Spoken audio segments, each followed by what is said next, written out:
নমস্কার বন্ধুরা, রিমিতাস কিচেনের সকলকে ওয়েলকাম। বন্ধুরা, আবারও চলে এলাম ঘরোয়া পদ্ধতিতে সহজ এক রেসিপি নিয়ে। আজ রান্না করব ইলিশ সর্ষে পোস্ত। বন্ধুরা, দেখতেই পাচ্ছ এখানে আমি শিলপাটাতে 1 চামচ পোস্ত নিয়েছি, হাফ চা চামচের কম সাদা সর্ষে নিয়েছি, হাফ চা চামচের কম কালো সর্ষে নিয়েছি, আর 2টো কাঁচা লঙ্কা নিয়েছি। এটাকে আমি ভালো করে বাটবো। দেখো, সর্ষেটা পোস্তটা সর্ষের না যতটা ভালো বাটবো ততটা বেশি হজমের দিক দিয়ে সুবিধা হয়। সর্ষের খোসাটা না যত ভালো বাটা হয় হজমও ভালো হয়।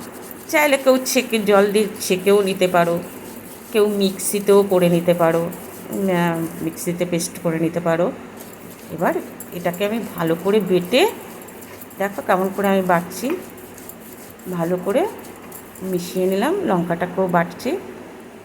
এরপরে আমি সামান্য একটু না সাদা জিরে অ্যাড করে বাটবো ভালো করে। যত ভালো, দেখো সাদা জিরে খুব সামান্য দিলেও পারো, না দিলেও পারো, দিলে একটু টেস্টটা বাড়ে, এটাই আর কি। দেখো আমি এটাকে ভালো করে বেটে নিচ্ছি, বেটে মিশিয়ে নিচ্ছি।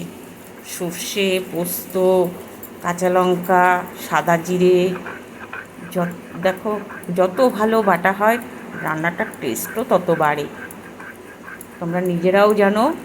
আর অল্প মশলা না মিক্সে ঠিকমতো মানে বাটা হতে চায় না। এদিকে আমি 4 পিস মাছ, ইলিশ মাছ আগে থেকে আমি নুন হলুদ মাখিয়ে রেখে দিয়েছিলাম। এখানে আমি কড়াইটা বসিয়ে না খুব সামান্য সর্ষের তেল দিয়েছি। সর্ষের তেলটা একটু গরম হতে সময় নেব। গরম হলে এটাতে এবার আমি কালো জিরে ফোড়ন দিচ্ছি। দেখো আমি কালো জিরে ফোড়ন দিচ্ছি। কালো জিরেটা একটু ফুটে উঠলে, ফোড়নটা একটু হয়ে এলে আমি ওই তেলেতে, দেখো হয়ে এসছে, ফোড়নটা হয়ে এসছে। এবার আমি গরম তেলেতে আগে আমি নুনটা ছাড়বো, গ্যাসটাকে সিমে করে নেব, কারণ তেল গরম হয়ে গেলে মশলাটা ছাড়লে মশলাটা হয়তো পুড়ে যাওয়ার ইয়ে থাকে। সেই জন্য আমি নুনটা অ্যাড করলাম। এবার আমি মশলাটাও দিলাম। এখানে আছে সর্ষে, পোস্ত, কাঁচা লঙ্কা, সাদা জিরে। এটা আমি গ্যাস সিমে করা অবস্থাতে এটাকে আমি ভালো করে মিশিয়ে নিচ্ছি। এটাকে আমি কষাবো না, কেন পোস্তটা তো পোস্ত দিয়েছি, সেই জন্য হালকা একটু নেড়ে নিলে না টেস্টটা বাড়ে। এবার আমি গরম জল হোক, কেউ গরম জল পারো, ঠান্ডা জল পারো, যে যেরকম মনে হবে, আমি গরম জল ঢেলে দিচ্ছি, পরিমাণ মতো গরম জল ঢেলে দিলাম। দেখো গরম জল ঢেলে দিয়েছি।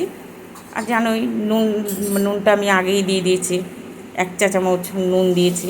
এবার নুনটা যার যার স্বাদ অনুযায়ী, ঝালটাও যার যার স্বাদ অনুযায়ী, যে যেমন ঝাল খাবে, যে যেমন নুনের টেস্টটা সে দিয়ে নেবে, তেমনিভাবে করবে।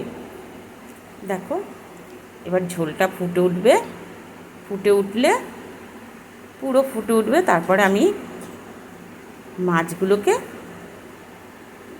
দেখো মাছগুলোকে ছেড়ে দিচ্ছি একে একে। আগে থেকেই ম্যারিনেট করা ছিল নুন হলুদ মাখিয়ে। এবার এটাকে আমি ফুটন্ত ঝোলের মধ্যে ছেড়ে দিলাম। এটা ফুটে উঠবে বেশ। মাছটা মানে ফুটন্ত ঝোলে দিলে কী হয়, মাছটা খুব তাড়াতাড়ি সেদ্ধ হয়ে যায়। এবার আমি 2 চা চামচ কাঁচা সর্ষের তেল দিলাম, কেন সর্ষের একটা ঝাঁঝ কাঁচা সর্ষের তেল দিলে আরেকটু বেশি টেস্টটা বাড়ে। তাও সর্ষের তেল যে যেমন পরিমাণে খাবে সেরকম দেবে। দিয়ে এবার আমি ঢাকা দিয়ে সিমে করে রাখবো। দেখো এবার আমি ঢাকা খুলে মাছগুলোকে একটু উল্টে পাল্টে দিচ্ছি, একটু উল্টে পাল্টে দিচ্ছি।